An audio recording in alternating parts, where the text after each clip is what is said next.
got Coach Randy Waldrum on the line. How you doing tonight, Coach? I'm doing great, thanks.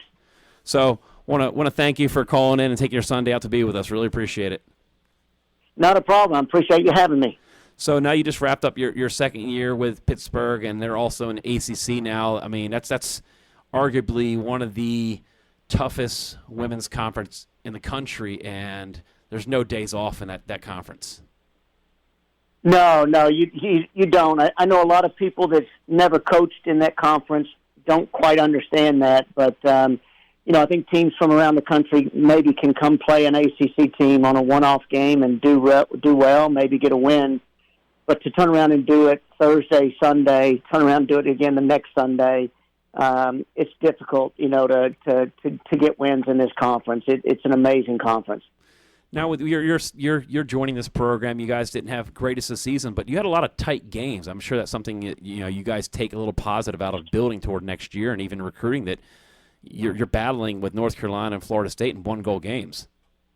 Yeah, we did. We did some things with 17 freshmen this year that we haven't done in a few years. So even though the season's over for us, I think we made a lot of strides. We played 7 games of overtime this year. 5 of those games were in the ACC. So we hadn't won an ACC game since before my time, and way back in 2016. And we actually beat NC State, who beat us last year 6-0. We beat Boston College, who beat us last year 7-0. And, got a tie against Miami and a tie against Syracuse, and took Clemson and Wake to overtime, played Carolina and Florida State really tough. So we made a lot of strides this year. The future looks really, really bright for us right now. Yeah, and you talked about the quick turnaround. I mean, that's something we were just talking about, is something I've seen you put a lot on social media about, and me and John both being in the college world, that 21st century model is definitely something that has to be considered, because it's crazy to think these players have to play 3 games a week, and then they still got to go to school. Well, the thing I don't understand, to be honest with you guys, is I don't understand any college coach not being for this model. It doesn't increase the number of days that we have throughout the year. It's still at 132. The excuses I've heard really are pretty lame when you think about it. I have some complain about weather, and then you say, well, games don't start till March, and you play March, April, May, and you're doing that in the springtime anyway, wherever your university is located. I've heard excuses of, they want the springtime for the kids to study a little bit more, but I think every study ever done shows that our student athletes do better when they're in season than when they're out of season. Plus, as you mentioned, we would be in class all week, for the entire year, and play just a single game on the weekend. And for the health and welfare of our student athletes, I just don't understand coaches that aren't for it, and I haven't heard a good excuse for it or against it so far. Quite frankly, I hate to say it, but I think some of our coaches just don't want to put the work in, and I don't know how else to explain it. But, I'll put it out there and say it, and I think it's what a lot will say behind the scenes, but maybe they won't say it publicly. No, I agree with you there, because it is hard and frustrating for us as college coaches. I mean, when we do this for a living, that's our job. So it's not like you and I have to be in the classroom. We're still doing our behind-the-scenes work. But it is tough when you have those weekday games where you have players that are scrambling from class to try to get into that meeting before the game. And a lot of the outsiders don't know that we don't just kick off at 5 o'clock. We're meeting team meetings at 3 o'clock, having lunch together. And these players are having turn in notes to their professors to take time off of class. So once you started pulling kids away from the classroom and they're doing makeup work, I think that's where it becomes the big issue.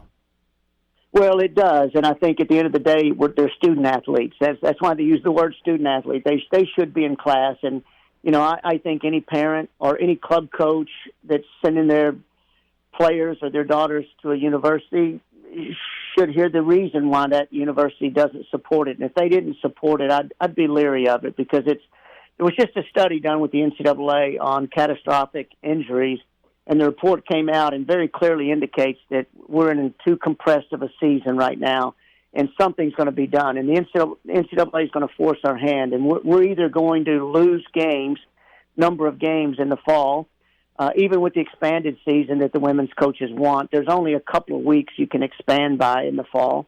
So we're going to lose games because we're not going to accommodate the sports science survey that was just finished, or we go to a model that extends our season. And so it just makes sense that we do this for two reasons: putting our kids in class, like you mentioned, and secondly, to take care of their health. We're seeing more and more young women,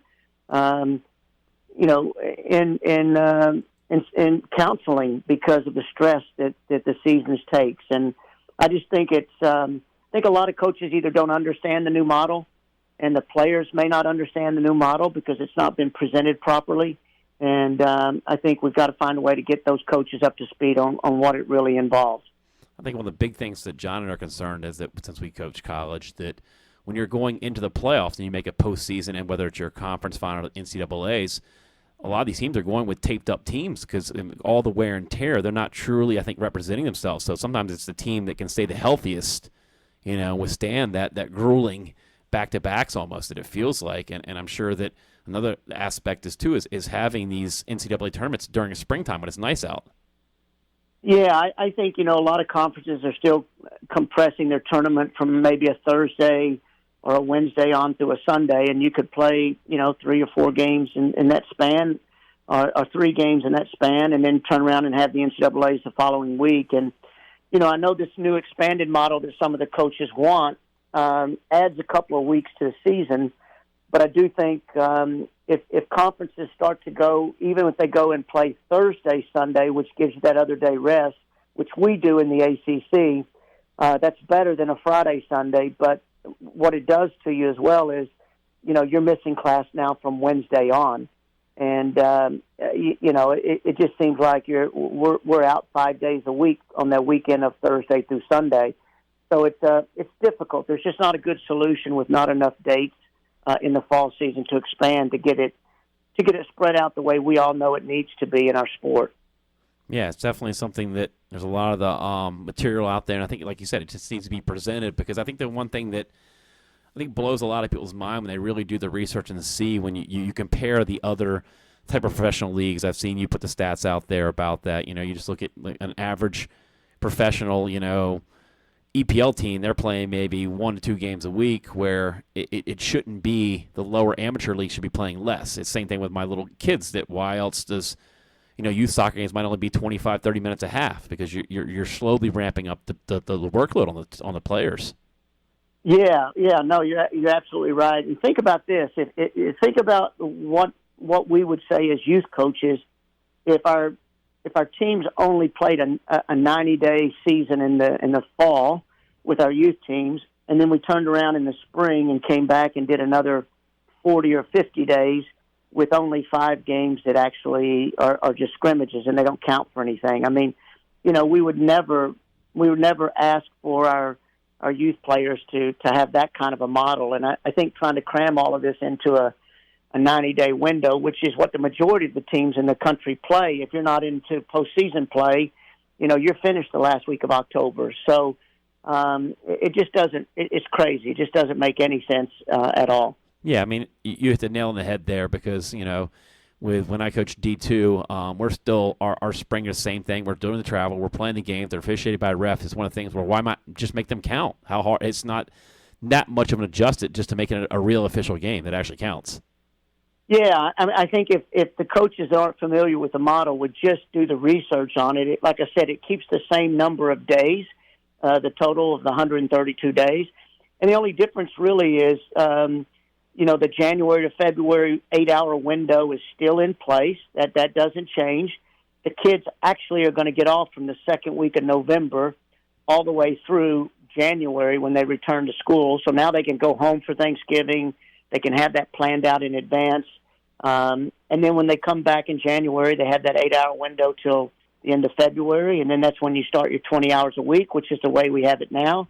And instead of 5 games that don't count, you're going to play 8 games that do count. And that's really it. The only difference is it's going to the playoffs are going to begin in May, with the Final Four being the first week of June. So some schools may be out, but it's like baseball. It's we're only talking about 4 or 8 teams that are going to be affected by that. So I just think the coaches don't understand. I think they look at it like it's going to be more work, and I think that, that's the word that they're getting across to the players. I know when we explained the model to our kids, they were like, "What, Coach, this is a no-brainer. Why aren't we doing this?" And I think the way the coaches that are against it propose it to their players is huge, and I think we've got to find a way to get everybody on board with this. And I think a lot of it, Charlie, just comes from them not knowing what the model really is. I think it's just more on hearsay, and they hear it 2-semester season. Wait, that means that much more I have to do, and I think that they don't understand the model.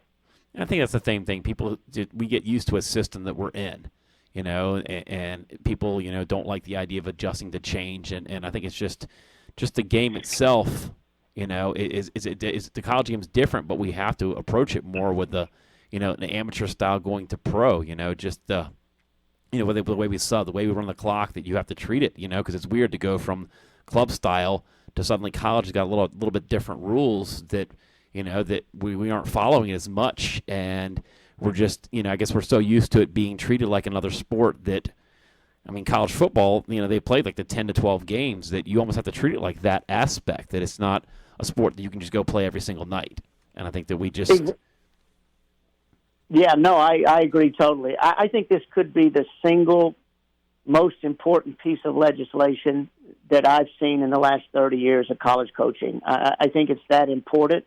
I think the men have got it right. I think they've done their homework and their research, and this is 6 years in the making to work out all the kinks before they propose it and present it to the NCAA. And I just think that, the women's coaches, we just need to take a look at it and get on board and not try to reinvent the wheel. I think it's the best for, at the end of the day, it's best for our student athletes, and that's what we're supposed to be in this for. I'm just looking at the transition. You did the college, soccer, you did the pro, you did the national team, now you're back doing college, I'm sure it's probably an easy switch when you got back in the college, because you've been doing it so long.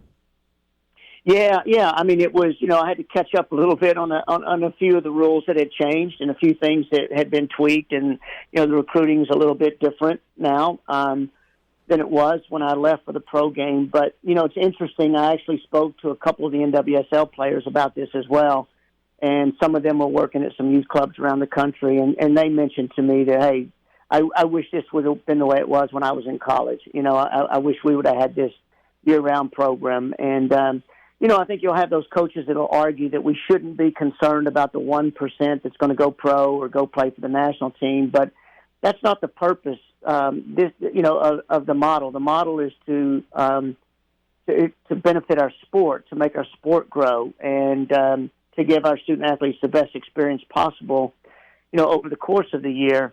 And I think that's kind of what this does for us. And but I do think this is a really, really important piece of legislation that we better not take lightly. Yeah, I couldn't agree more, and it's definitely something that we definitely want to do some more research into, because nothing's like perfect. It's hard to present something to somebody and to make it work. And like you said, I think a lot of the coaches just need to sit down and research it, and I think the players need to independently research it themselves too, and come to their own conclusions too, because like you said, it can be presented both ways. Because I could totally go do another show and say, well, this is a bad idea because A, B, and C.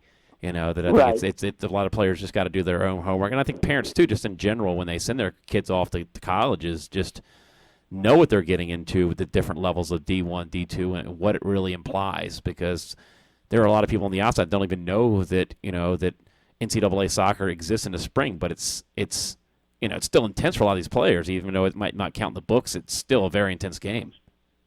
Exactly. And I think there was a survey done in 2016, which a lot of the coaches that are against this format, they keep going back to that survey because the players showed in the survey that they didn't really support it. But what people don't understand and what these coaches don't understand is that survey was a time management survey. It had a lot of questions about student athletes and their time through the year and different ways of managing that time.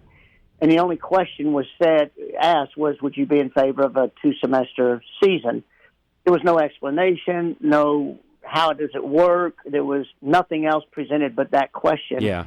And of course, the players are going to want to stick with what they have and say no. It would be like trying to vote for the president and not know what that person stands for, or between a couple of candidates. So I do think if we would go back, which I'm going to really push for, but if we go back and really do a good job of educating the coaches, number one, who don't understand it, and then getting them to educate their players who don't understand or haven't heard what the model really is, then I think you'll find that the players will support this. I feel strongly in that, because the few coaches that I've really gotten feedback from that have gone back to their teams once they understood it, their players are on board. So I do think there's going to be another survey down the road, obviously, and I'm certainly going to do my part along with some other coaches that are willing to get on board and help with this. And we're going to really try to push this through and at least have all of the conferences and all the teams in each conference take a good hard look at it. I don't think it should be voted out with no real discussion, and that's what's happened. It's not really been discussed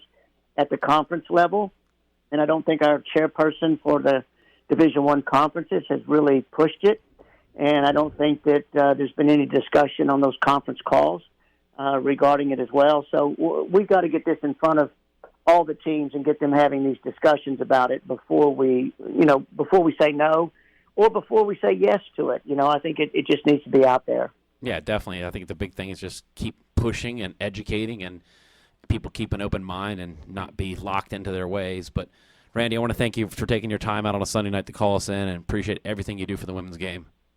No. And Randy, see you soon. Okay. Bye-bye. Thank you for watching a World Sports Show production. For more info, go to worldsportsshow.com.